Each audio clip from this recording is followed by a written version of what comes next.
Ele que é cantor, nascido em 1972, é de Bom Jesus, do Piauí. Olá, eu me chamo Lume MC e esse é o programa Leve Cultura. Hoje, entrevistando nosso amigo Antônio Luiz, cantor de MPB, seresta. E aí, como é que vai, Luiz? Tudo bem? Muito bem, muito bem. Lume, eu quero agradecer primeiro a você pelo convite.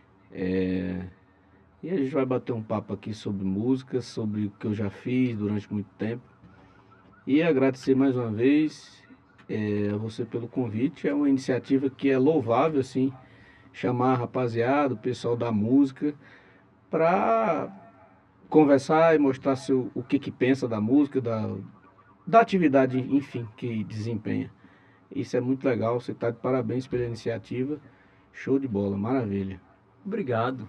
Antônio, como surgiu o interesse pela música? Cara, minha paixão sempre foi música. E, assim, existe diferentes sonhos. Tem pessoas que têm um sonho de ter uma casa, de ter um iate, de ter um Porsche, de ter uma Ferrari. Meu sonho era um sonho simples, cara. É só aprender a tocar violão. E, e, e eu sou de família humilde, nasci no Piauí. Sou o quarto de 10 filhos do meu pai. E minha paixão, desde que eu me entendo por gente, é essa música. Se eu pudesse, eu viveria disso. Só que a gente chega numa fase da vida, como a gente estava falando aqui antes, que você tem que priorizar certas coisas, né? Então, mas a música sempre teve comigo. O meu violão, o primeiro violão eu comprei com 14 anos. Se você me permitir, depois eu vou contar a história, como é que isso aconteceu. Mas minha paixão é música, cara. Eu sou apaixonado por isso. Sim. Já pode contar a história do violão? Como foi? Acho que é bem interessante, viu? Cara, Lume, foi assim. Eu sou nascido no interior, numa cidade. Meu pai era vaqueiro e eu nasci no interior, na roça. Meu pai tirava leite todo dia. E com 6 anos de idade, meu pai vai fazer um ano agora em agosto que ele faleceu. Mas é um homem visionário, pai de 10 filhos. E com 6 anos nós saímos do interior e fomos morar na cidade, Bom Jesus. E ali, para a gente estudar, ele queria tirar a gente da roça para colocar na escola, para a gente estudar, para a gente ser alguém melhor, né? E a partir daí começou minha vida com música. Primeiro, meu avô materno, João Luiz de Souza, ele tocava violão com meus tios, tocava violão e meus tios tocavam pífano e fazia festa. Eu acredito que daí seja a minha raiz da música do início. E eu era tão viciado assim em música. Quando eu vi a primeira vez uma pessoa tocar violão, eu sentei ali e só saí depois que o cara foi embora. Mas, e aí com 14 anos eu pedi um violão a meu pai. E nessa época as coisas eram muito difíceis, cara. Não é a facilidade que tem hoje de internet, de informação, então as coisas eram muito difíceis. E é, com 14 anos, eu pedi um violão ao meu pai e falou assim: não vou lhe dar violão, porque certamente você vai ser mais um bebedor de cachaça de boteco por aí. Porque antigamente era o juízo que se fazia de músico. Entendi. Que música era vagabundo. Era essa o conceito. Nas antigas era assim. Porque não era uma profissão definida, né? E era assim que as pessoas pensavam. E aí com 14 anos eu estudava à tarde e trabalhava de ajudante de pedreiro com meu tio. E aí sexta-feira ele contava os dias da semana e fazia o pagamento. E ali eu já tinha na minha ideia, eu vou comprar um violão para mim, porque esse é meu sonho, é isso que eu quero para mim, acabou-se. E aí eu trabalhava com ele durante a semana, e aí sexta-feira ele pagava, e eu pegava o dinheiro e guardava. Um cara com 14 anos de idade, ele tem mil coisas para gastar, para comprar, e eu não, eu pegava meu dinheiro e guardava. E aí teve uma sexta-feira lá que teve um rapaz que trabalhava com a gente na obra. Teve o pagamento ali, aí ele disse, olha, eu tenho um violão para vender, vocês sabem quem queira comprar e tal. Aí eu falei, rapaz, eu quero comprar o violão, quanto custa? E aí ele falou um preço lá, na época era outra moeda, era um negócio. Ele falou um valor e eu tinha um pouco mais da metade do valor que ele pediu pelo violão. E aí ele não tinha também para quem vender, né? E aí me ofereceu e aí eu falei, rapaz, eu quero comprar. Se você fizer por esse valor que eu tenho, eu compro. E aí ele falou, ó, você não tem esse dinheiro, seu pai sabe desse negócio, porque antigamente tudo era com a autorização rígida, porque meu pai era rígido, cara, com isso. E aí eu, mesmo assim, eu falei, ó, quero, vou comprar. Ele falou, então, você amanhã de manhã, isso era sexta-feira de noite, amanhã de manhã você vai lá em casa buscar o violão e leve o dinheiro, viu? Que ele achava que eu não tinha, porque era muito dinheiro para a época, mas eu tinha o dinheiro guardado e levei lá. Nessa noite eu não consegui dormir, amanheci o dia, fui lá rapidinho e agoniado. E a coisa que eu mais gostava de fazer era jogar bola. E aí, quando eu comprei meu violão, primeiro, eu não queria saber de jogar bola, não queria saber de estudar, não queria saber de comer, não queria saber de nada. Era o dia e a noite com esse violão nos braços, cara. E, e daí pra cá, na minha casa nunca mais faltou um violão. Hoje eu tenho dois em casa, esqueci o meu aqui, cara. Como é que o soldado vai e esquece a arma, né? Mas eu saí de casa muito apressado, agoniado, e acabei que eu não trouxe o violão. Mas em outra oportunidade a gente vai cantar umas cantigas, que é assim que fala lá no Piauí. Sim. E além do preconceito com o músico e a dificuldade financeira também, a dificuldade também da tecnologia, o que, quais foram quais eram as dificuldades que você tinha além disso? Cara, a dificuldade para aprender era muito difícil, porque, assim, quando eu comprei esse primeiro violão, tinha um colega que tinha um irmão dele que tinha um violão e ele tinha um método que tinha mais ou menos 1000 e poucas músicas de Roberto Carlos. Só tinha música de Roberto Carlos. Mas ali tinha as notas, as cifras, e ali eu pegava e ele não deixava, porque ele tinha ciúme disso, o Bartó. E aí eu consegui com ele, ali fui tirando as notas e tal, e fui aprendendo. E aí sobre aquele velho violão. Pois é, Lumi, como eu estava falando, cara, antigamente as coisas eram muito difíceis. Para a pessoa aprender mesmo, para estudar, para você aprender, era muito difícil. E quando foi em 1990, eu terminei o ensino fundamental lá em Bom Jesus. E aí vim para cá, para Brasília, para fazer ensino médio, que na época lá era complicado. E aí eu vim para cá, para Brasília. Meu pai já estava aqui, minha irmã, meu irmão e meu cunhado. Aí nós viemos para cá, para Brasília, e na verdade eles já estavam aqui e eu vim. Cheguei aqui com a mochila nas costas, um violão na mão, cabeludo, e, e aí já começou a facilitar, porque naquela época tinha as bancas, hoje já não, é difícil você ver banca de jornal, né? Mas tinha muitas bancas de jornais e tinha aqueles livrinhos que tinha a letra da música cifrada. E ali foi aquilo ali que me ajudou muito. E eu estudava no CG, lá no Gama, e ali, nessa época aí, Legião Urbana estava estourado, no final da. E ali eu sabia tudo de Legião Urbana. Mas eu não fazia nada, cara. A preocupação que tinha era só estudar e tocar, e não tinha preocupação com muita coisa. E foi aí que eu melhorei. Teve uma época que eu sabia 4.000 músicas aqui nesse HD aqui.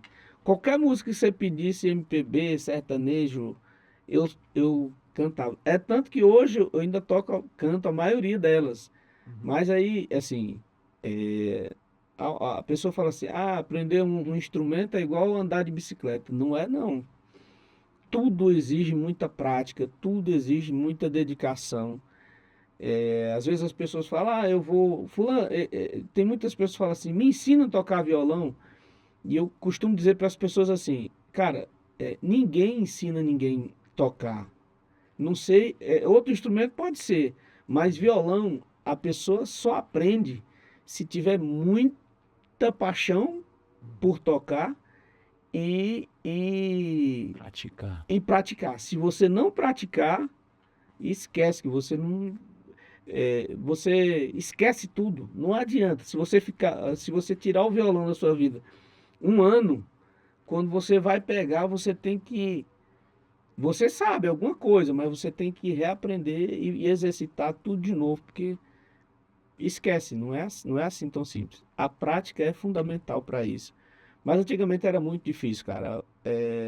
Hoje é tudo fácil. Tem internet, tem todo meio de você aprender, de você se dedicar, mas antigamente era muito complicado, cara. Muito complicado. E as dificuldades que você encontra hoje, no caso? Hoje, cara, tem outras prioridades. Assim, minha família, meu trabalho primeiro. É trabalho para que eu sou o provedor da casa. Então tenho que trabalhar para manter minha casa, minha família. Minha família está acima de qualquer coisa. Mas antigamente as coisas eram difíceis e tinha uma coisa que eu queria falar antes, cara. Mas as prioridades hoje é tudo mais fácil. Assim, eu tenho muitas composições, muita música escrita, mas para você adquirir um espaço desse aqui, para você fazer um estúdio, para você fazer gravação, é muito caro, é muito difícil. Você tem que conhecer pessoas, a gente precisa de dinheiro. Hoje precisa de dinheiro para fazer tudo. Hoje não, sempre precisou, né? Mas é muito, muito difícil. Eu tenho muitas composições, muita música feita por aí, mas é coisa para mim. E hoje eu toco por hobby, mas já teve uma época que eu já ganhei muito dinheiro com música. Tocando, teve uma época que a gente tinha uma banda lá no Piauí. Eu saí daqui em 2002. Eu voltei pro Piauí com minha família, já era pai, já tinha minha esposa. Eu voltei pro Piauí para fazer faculdade, para estudar, fazer um curso superior. E aí nesse entremeio aí, ó como é que era a corrida e como era difícil as coisas. Nessa época eu trabalhava no escritório de contabilidade durante o dia, fazia faculdade à noite e tocava nos finais de semana. Que a gente formou uma banda lá em Bom Jesus chamada BJ Samba. Quem é de lá sabe que na época foi muito estourado.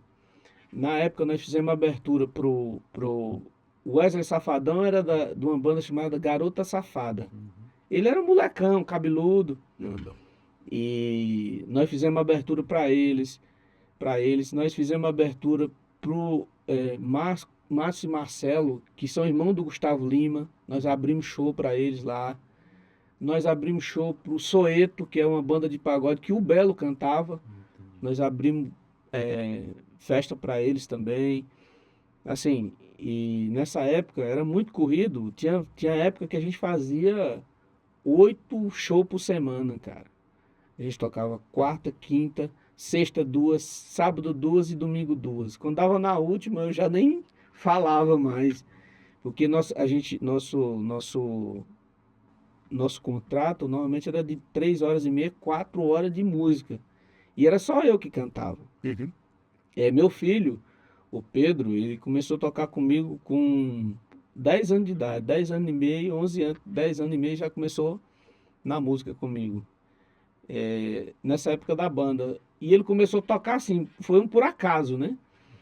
Que a gente tinha marcado uma festa num bar, e aí tava tudo arrumado, nós fomos, passamos o som de tarde, tudo certo. Aí quando foi de noite, o pai do cavaquinista, o cavaquinista era o João Lucas, aí disse assim, ó, ele não vai, só vai se receber o cachê antes. Aí eu falei, não, mas normalmente a gente recebia o cachê e ali a gente dividia, que a banda eram 7 pessoas. E aí eu recebia, porque o contato era eu, quem passava o som era eu, quem fazia tudo era... E eu recebia, fazia questão de receber igual aos outros. Ele dizia, não, você merece mais porque você trabalha mais, mas eu não. Geralmente o dono da banda ganha mais. Não, mas eu fazia questão de dividir igualmente, em partes iguais, para que os caras também Motivo. se motivassem, se sentissem motivados. E nesse dia, seu José, que é o pai do João Lucas, disse, não, ele só vai se receber antes. Eu falei, não, pode cancelar a festa. Não, você vai só no violão e faz. Eu digo, não existe pagode sem cavaquinho, né, cara? E aí a gente, os meninos da banda, João Filho, Flávio, o Thiago, que era o pandeirista, falou, ó, vai lá e busca o Pedro, rapaz. O Pedro sabe tocar essas músicas todas aí. E moço, o Pedro é uma criança, não vai dar pra... Não, busca o Pedro, busca o Pedro. Eu fui lá e no carro buscar o Pedro, aí na volta eu conversando com ele, Pedro, aquela sequência de notas assim, assim, da música tal, tal. Não, pai, eu sei. Que a gente tocava muita música sertaneja em ritmo de pagode. Entendi. Sim, A gente fazia muito isso. E dava muito certo. dava, sim. E aí o Pedro, nesse dia, a partir dali, ele ficou sendo a estrela da banda, que ele só tinha 10 anos de idade e tinha gente que pensava que ele estava dublando. Aí eu mandava baixinho, baixinho, baixinho com a galera da percussão e o Pedro mandava no cavaquinho e aí nós tocamos junto muito tempo. Aí depois de um tempo desfez essa formação, nós fizemos outra formação. Compramos um som que hoje se a gente fosse avaliar, vale uns 70, 80 mil na época, né? E a gente tocava, teve um rapaz lá que deu cheques, nós compramos o som e a gente ia tocando, recebia o cachê e pagava para cobrir o cheque do rapaz, do som. E a gente viajou as cidades vizinhas todas lá de Bom Jesus, tocando na noite. Foi um período muito, muito massa, muito bacana, assim, da minha vida. Foi na época do BJ Samba. E você quebrou talvez aí digamos um preconceito, não, sobre de pai para filho. Você não teve um apoio do seu pai, mas você apoiou seu filho. Você acha importante esse apoio do pai para os filhos na música? Com certeza, cara, isso aí, assim, o pai, ele tá para apoiar o filho em toda e qualquer jornada que o filho deseja seguir. Porque, assim, eu tenho 4 filhos e você tem que preparar seu filho para o mundo. O seu filho não é eternamente seu, ele não vai ficar eternamente debaixo da sua asa, da sua guarda. Quando chega um período, ele vai viver a vida dele. E você tem que acostumar com isso. Eu ainda, assim, porque o Pedro é muito apegado comigo. Mas ele formou, é farmacêutico hoje, tem a função dele, casou. E aí, a gente, depois dessa formação que a gente tocou nessa banda um tempão, a gente fazia pai e filho. A gente criou esse nome, eu criei esse nome, pai e filho. E a gente tocava na noite, MPB, sertanejo, ele toca violão, cavaquinho, mas a gente fazia teclado, e ele tocava teclado, voz e violão. Dependendo do lugar que a gente fosse tocar, por exemplo, é um barzinho, o cara quer shot, quer forró, quer não sei o quê, a gente levava o teclado, e aí fazia o ritmo com ritmo, que era um teclado de ritmo, a gente botava os ritmos, e ali ele tocava o teclado, eu fazia voz e violão, ele fazia segunda voz. E aí quando era um lugar, não, a gente quer sertanejo hoje.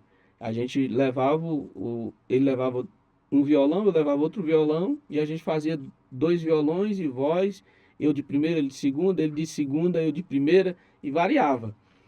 E aí ele não se afastou da música, né? Porque quando a pessoa gosta de música, a música está no sangue. Não adianta você Ah, eu não vou tocar mais, eu não vou cantar mais. Você pode não cantar para os outros, ou viver daquilo, ou ganhar dinheiro com aquilo. Mas você vai ter na sua casa um instrumento. Hoje eu toco praticamente por hobby, cara. Uhum. Eu faço às vezes umas lives, já fiz umas duas no Instagram. De vez em quando eu faço um TikTok, que tem um monte de gente que. Só eu entrar, eu fico meses sem entrar. Quando eu entro lá, junto um monte de gente, eles vão, mandam. Ah, o Antônio tá ao vivo e tal. E aí eu vou lá e faço. Mas é uma paixão que não acaba nunca, não. E essa coisa de o pai ajudar o filho, meu pai não me ajudou nesse sentido, né? De música. Sim. Porque era um preconceito que se tinha antigamente. Eu sim, entendi. Que músico antigamente era vagabundo. Na minha época era assim. Que eu já tenho meio muito de cabelo branco. Não porque seu pai era mau. Não, de jeito nenhum. A questão é que ele queria que eu seguisse uma carreira, que eu tivesse um bom emprego, sabe? Assim, queria o melhor para mim, mas do jeito dele. Exatamente. E acabou que, de certa forma, ele tinha razão, né? Porque, assim, quando você, por exemplo, hoje em dia a música, se você se dedicar 100%, como qualquer outra profissão, mas hoje tudo é mais fácil. Naquele tempo as coisas eram difíceis. Eu falo naquele tempo porque eu já tenho 52 anos, vou fazer 53, já sou bem velhinho, cheio de cabelo branco. Mas é uma paixão que não acaba nunca não, cara. Música tá no sangue, tá na raiz, é para sempre. E o público da internet é diferenciado do público de um evento profissional? Do ao vivo. Do ao vivo, a dificuldade. Assim, do presencial, né? Porque o ao vivo a gente faz. Cara, é um público. O público da internet chega a ser até mais, para mim, no meu caso, que eu faço live de vez em quando aí. É um pessoal muito acolhedor, cara. Mas você tem que ser bom para você manter numa live, ou seja, 50, 100 pessoas, é muito difícil. Você tem que ser muito bom e atender. Você tem que dar atenção ao povo. Você tem que principalmente dar atenção, atender pedido, porque não é fácil. É como se fosse um barzinho. Só que muito mais gente do planeta inteiro está te olhando. Então é um negócio que você não pode ser inibido, ter vergonha das coisas.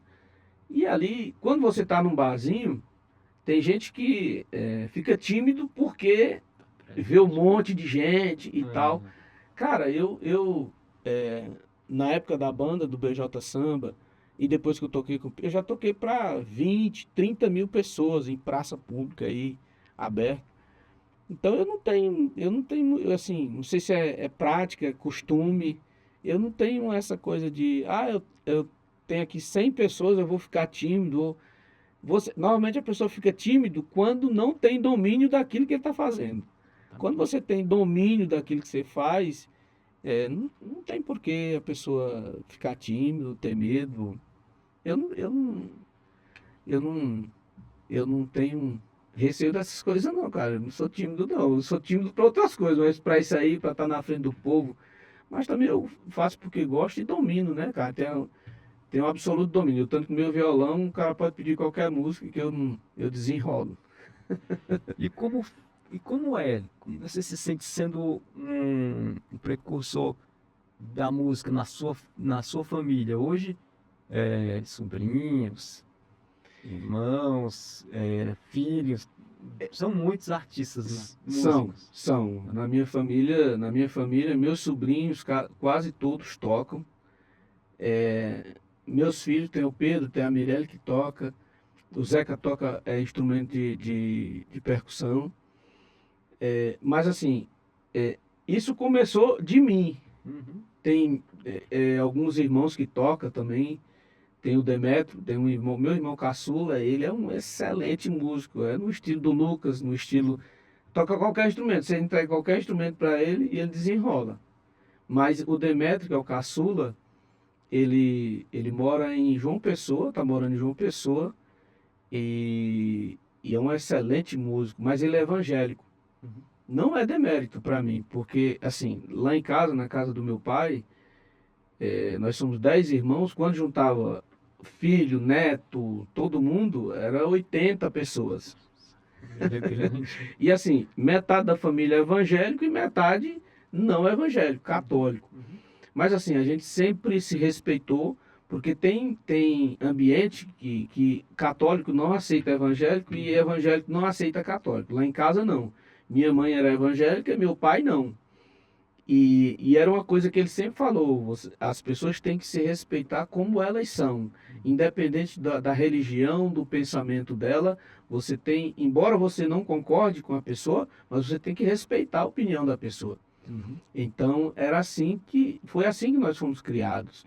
E meu pai, ele sempre primou por isso, por educar. E minha família tem excelentes músicos.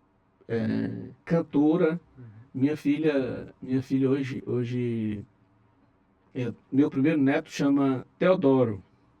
Ele fatalmente vai ser um grande músico, porque hoje ele tem 2 anos e ele conhece o nome de tudo que é instrumento já, nem fala direito, mas você vê o jeito dele pegar numa bateria e tal, fatalmente vai ser músico. O pai é músico, o pai toca, e o nome Teodoro é porque meu avô chamava Teodoro, e hoje meu neto chama Teodoro.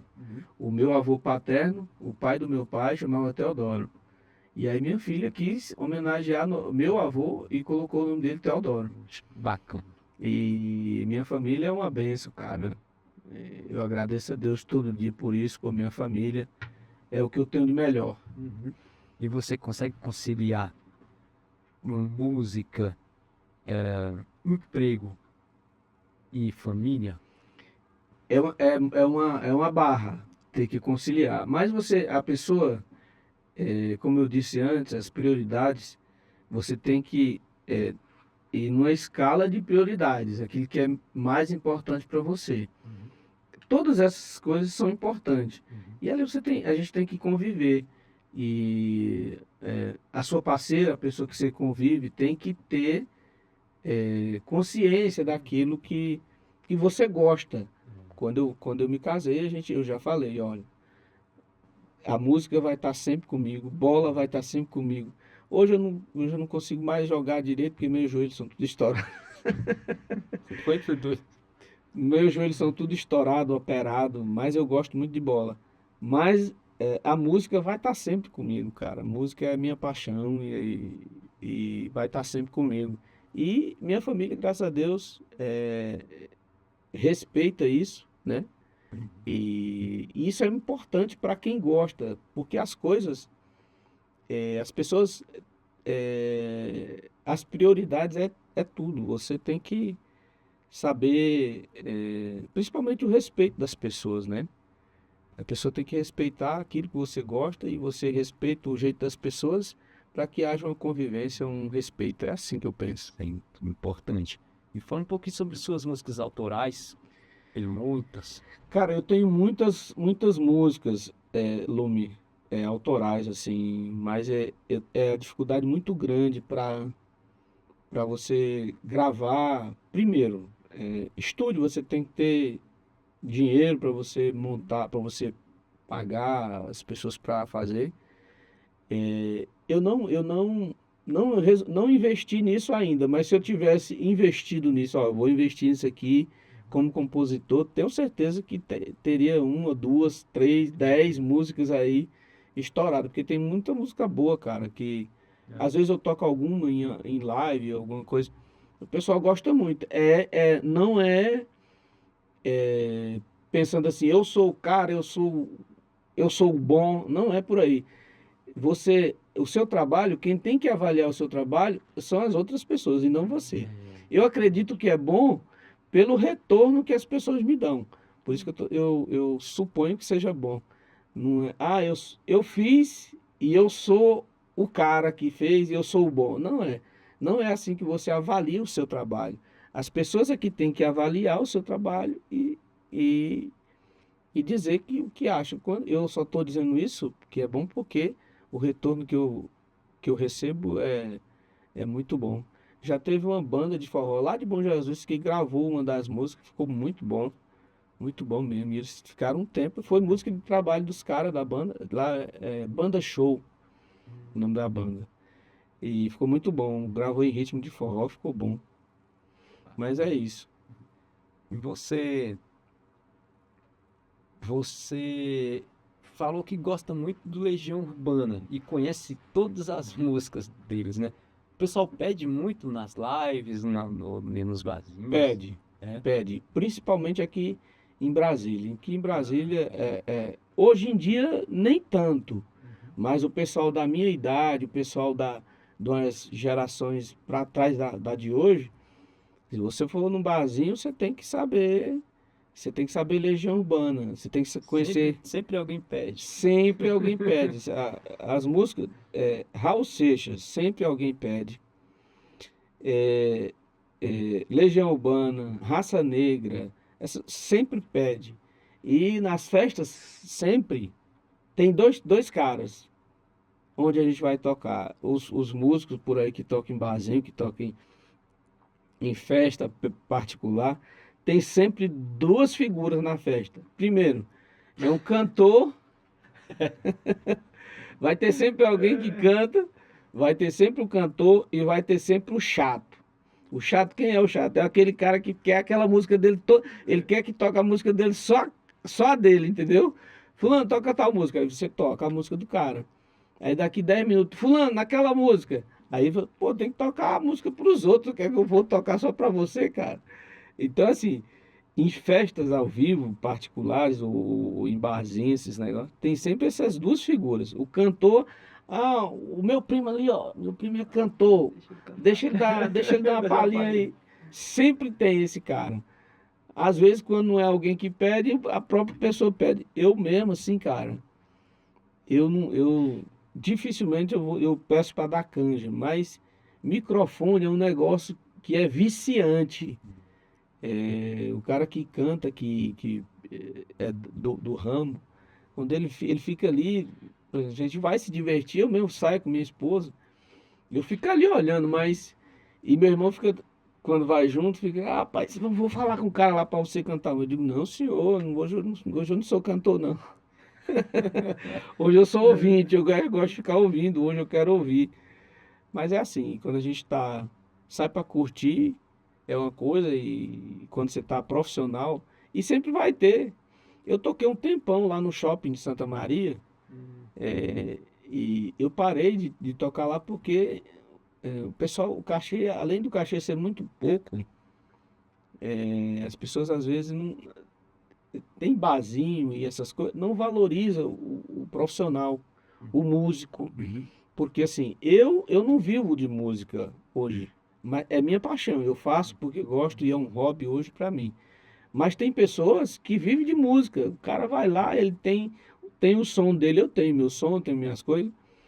Aí o cara chega, monta o som, porque um cabo hoje, para você, um microfone é caríssimo, um microfone desse é 3, 4, 5 mil reais. Um cabo é 150 reais. Aí o cara, não, aí o músico de barzinho pede, eu vou 400 reais para tocar aqui 3 horas, 2 horas. O cara acha muito caro. Nossa, esse cara quer enricar. O músico não é valorizado hoje no Brasil em geral. É assim. Às vezes a pessoa paga para trabalhar. Se você não for uma pessoa muito consciente, que por colocar tudo na ponta da caneta, paga para trabalhar, porque paga gasolina para ir para o lugar, quando chega lá vai montar som, e às vezes sempre estraga alguma coisa, um cabo, e aí você tem que pagar para arrumar. Então é caro para você manter um som, uma coisa para você tocar.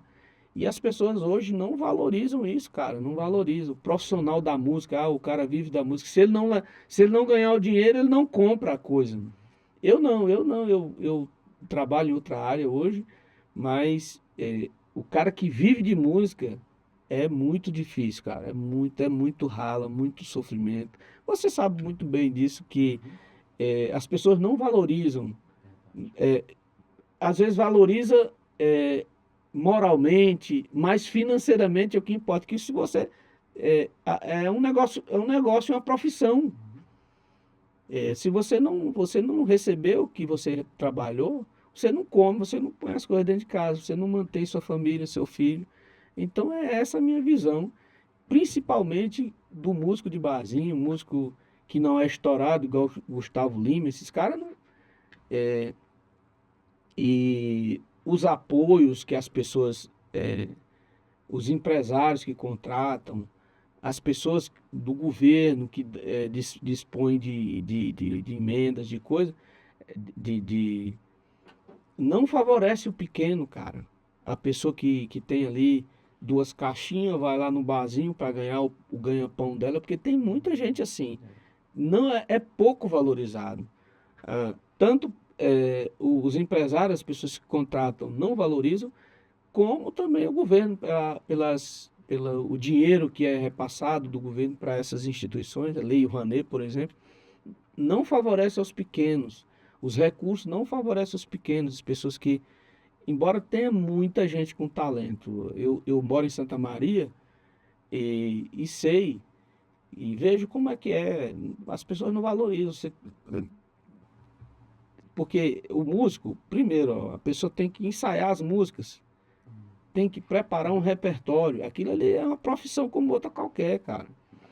Tem que preparar um repertório, tem que deixar tudo no esquema. Quando chega lá, embora a gente prepare um repertório, deixa tudo arrumado, quando chega na hora é outra coisa totalmente diferente. Nunca é igual. Mas você tem que preparar aquilo ali, você tem que ensaiar, tem que aprender letra de música, tem que cifrar, tem que colocar tudo em dia para na hora que você chegar lá, está tudo pronto. Eu hoje já não preciso mais disso, né? Porque eu chego lá, ligo minhas coisas, por exemplo, e vou tocando de acordo com o que as pessoas vão pedindo. Mas isso, para a pessoa chegar nesse estágio, não é tão simples assim. Tem que ter muito tempo de rodagem de palco e de domínio. É muito complicado. Já recusou cantar alguma música que alguém pediu, alguma coisa imoral, ou algo que não vai de acordo com sua ideologia? Não, não, assim, Lume, eu, o artista, o cara que tá com o microfone, ele não tem que fazer a sua vontade. Porque normalmente quando você está trabalhando e recebendo para aquilo, você tem que fazer a vontade das pessoas. As músicas que eu gosto, às vezes, não é a que você gosta, mas se você está pagando, se você está no ambiente eu tenho que tocar e tentar satisfazer a sua vontade, né? É lógico que tem música que eu não canto. Tem uns artistas que eu não canto, mas não porque eu não gosto, às vezes é porque não domina. Tem umas coisas, mas independente disso, o artista ele tem que fazer a vontade da maioria e do público dele. Ele tem que atender ao público dele. E normalmente quando as pessoas já sabem o que você vai fazer, já sabem qual é o seu estilo, o que você vai fazer. Você canta rap, então as pessoas que vai te ouvir, normalmente as pessoas vão para ouvir rap. Exatamente. Eu toco sertanejo, as pessoas que vão ouvir rap normalmente não gostam de sertanejo. Tem uma galera do rock que não gosta do sertanejo. Mas eu penso que o artista, ele tem que ter o caminho dele. Olha, meu caminho, por exemplo, você toca rap. O Thiago ali já toca rock, já gosta de rock. Eu já procuro misturar tudo, cara. Eu gosto de fazer o gosto da maioria das pessoas. Eu toco um pouco de rock, toco algumas músicas de rap, de pagode, de sertanejo, de seresta, de brega, de tudo eu toco um pouco. Porque eu gosto de atender a maioria das pessoas. Não que eu vá satisfazer ou que eu vá atender a expectativa de todo mundo, mas eu tento atender a maioria. Isso é que é bom. Entendi. Quais os seus... Você tem projetos futuros na música? Cara, na música, hoje em dia, assim, eu pretendo gravar eu vou gravar um EP. Eu quero gravar um EP com 4 músicas autorais. E dependendo da repercussão aí eu quero gravar uma coisa maior, umas 12, 15 músicas. O meu projeto, por enquanto, eu quero ver se eu consigo um estúdio para eu gravar 4 músicas, mas aí tem, assim, são várias etapas, né? Você tem que fazer o áudio, né? Depois fazer uns vídeos legal, porque hoje o que engaja, o que distribui não é como antigamente que os caras vendiam o CD, o disco, o CD, o disco, depois o CD, o disco, depois a fita, depois o CD, e hoje é outra coisa diferente. Hoje é as mídias sociais, é como é distribuída a sua música. Então eu pretendo fazer um EP com 4 músicas e divulgar e colocar no Spotify, nos meios de música, para eu ver a repercussão. Dependendo do que tenha, da repercussão, o que dê, eu pretendo gravar um trabalho melhor. E porque é minha paixão, pô, isso não tem como fugir, não tem como fugir. Tem facilidade mais, ou ama mais? Qual o gênero? MPB, forró? Cara, eu faço essas 4 que eu estou pretendendo, uma seresta, assim, uma bachata, quero gravar um shot e quero gravar 2 MPB. Porque para atender, assim, a expectativa. MPB é sertanejo, mais para esse lado sertanejo. Porque, querendo ou não, cara, sertanejo, onde você vai, você escuta sertanejo e as pessoas escutam. Principalmente aqui nessa região aqui de Brasília, Goiás, Minas Gerais. No Brasil todo o povo gosta de sertanejo, mas essa região é de onde saem os caras que cantam a música sertaneja. É daqui do Goiás, Minas Gerais, São Paulo, é de onde saem os caras que cantam realmente sertanejo. E em todo lugar se escuta sertanejo, né? Então, Entendi. Você toca só violão ou outros instrumentos? eu toco violão, toco um pouco de teclado, toco um pouco de cavaquinho, mas assim, meu forte mesmo, que eu domino é violão. Mas eu toco um pouquinho de cavaquinho, canto algumas músicas e no teclado hoje dá pra desenrolar também, mas meu forte é violão, que eu domino chega numa roda aqui, eu me garanto, não tem. Bom, fala um pouquinho das suas redes sociais, assim, onde é que as pessoas podem te encontrar? Cara, eu sou mais ativo no TikTok. Mas eu dei uma parada, cara, há 2 anos atrás, de 2 anos pra cá. Minha mãe faleceu em maio, no Dia das Mães de maio do ano atrasado. Agora, Dia das Mães, agora dia 13, fez 2 anos que minha mãe faleceu. E agora em agosto desse ano, no Dia dos Pais, vai fazer 1 ano que meu pai faleceu. Então, assim, eu diminuí muito, que eu tava muito, muito ativo, colocando vídeo, participando das redes sociais ativamente. Mas depois disso eu dei uma diminuída porque, cara, quando você perde seu pai, sua mãe, é um baque muito, muito forte. Principalmente numa família grande, onde eles tinham, meu pai e minha mãe, nossa família é hoje 80 pessoas, do meu pai, 10 filhos, 10 genros e noras, netos eram quase 30, são quase 30. Então, muita gente, bisnetos do meu pai, e a nossa família é muito grande. E aí, quando perdeu meu pai e minha mãe, eu dei uma diminuída até hoje, e eu sou muito sentimental com essas coisas. E eu sou muito fraco para isso, com coisa de morte, mas depois que eles faleceram, eu diminui muito. Mas as minhas redes mais ativas é o TikTok, que é esse aqui, ó, @antonioluiz.músico. Tanto no TikTok como no Instagram é onde eu mais atuo, assim. Mas de vez em quando só, ultimamente eu tenho postado pouca coisa. Mas eu vou voltar aí ativamente. No TikTok eu faço umas lives de vez em quando, por isso que tem um número maior de pessoas que me acompanham lá. Mas não é estourado aí de 1 milhão de seguidores, bem que eu queria, né? Mas cresceu muito, muito rápido o número de seguidores. A Cresce, partir de quando você passou a fazer lives. porque quando faz live, automaticamente, se você fizer. Os streamers ensinam, eu estou numa agência lá, Lifestyle do TikTok, eles ensinam como é que você tem que fazer para você agregar seguidores, para você, pessoas que gostam do seu trabalho. Eles ensinam a metodologia toda.